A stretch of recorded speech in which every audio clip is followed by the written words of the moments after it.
Neyetonda wange.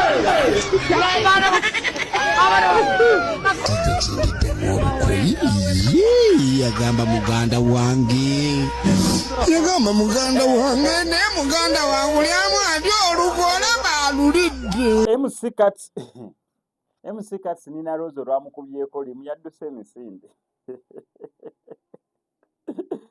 MC Kat nina Rose olwamukubyeko limu yabuuzizzaako Don Chris n'amyamya then waliwo n'akakiripo akalako sigenda tawa nakakuzanya kubanga just nira omuntu abeera nakyayagala okubeera ng'ayisaawo ensonga eyagiyisaawo naye nina Rose yaze n'abongako ku Don Chris maama olwalabe nga Don Chris yamyamiza emisinde. On top of that n'okwetonda kwa Shakib olunaku olwo nakuzanyidde story ya Zali Hassan the boss lady ng'agezaako okugamba muwenfuna omusajja omulaba nange temunnenya sinza aleese ensobi eno oba akoze obwenzi wabula Shakib muntu wammwe yajja okubeera ng'akoze ensobi olw'oluvannyuma lw'akatambi ketwalabiddemu Shakib awo bamanyi kale kabadde distant naye nera shape ng'ogiraba ya Shakib ng'ali n'omuntu omulala obutambi obunabona kambukuzanyire however Shakib yavuddeyo okubeera nga yeetonda munnange onobeera waggonjebwa onobeera wampisa mu bufumbo so Shakib naye yabadde wampisa kati gwe Shakib atagenda tugamba nga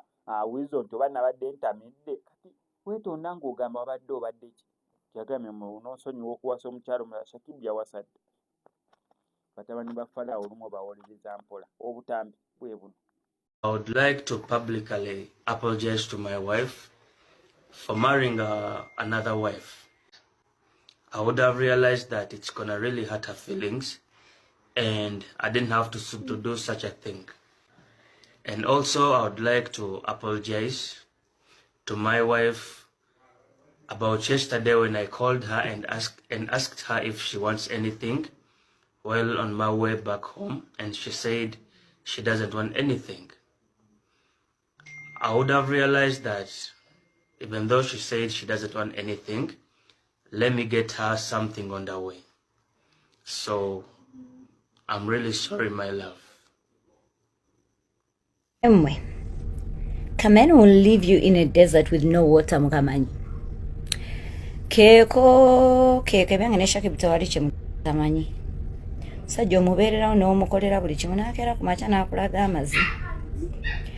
Kasaawe tulaze mukazi waffe omupya oba mukyala waffe omupya naye bwe mulaba nga mbaleetedde mulamu wammwe omulala.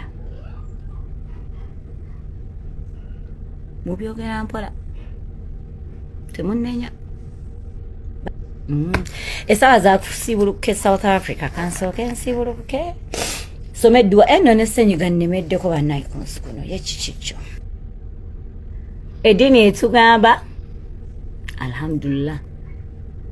Etugamba alhamdulillah. Chiruma, of course, chiruma. But sometimes all the children maybe Allah ina chantasa oba Allah ina chantekera maaso oba chi like you know edini y'obusiraamu ate na kuzengeri gyenjirimu ennyo you start learning to accept things so it's alhamdulillah. Alhamdulillah. Mwana wa Hasani so learning enfune ku kyokulya kubanga essaawa yeeyo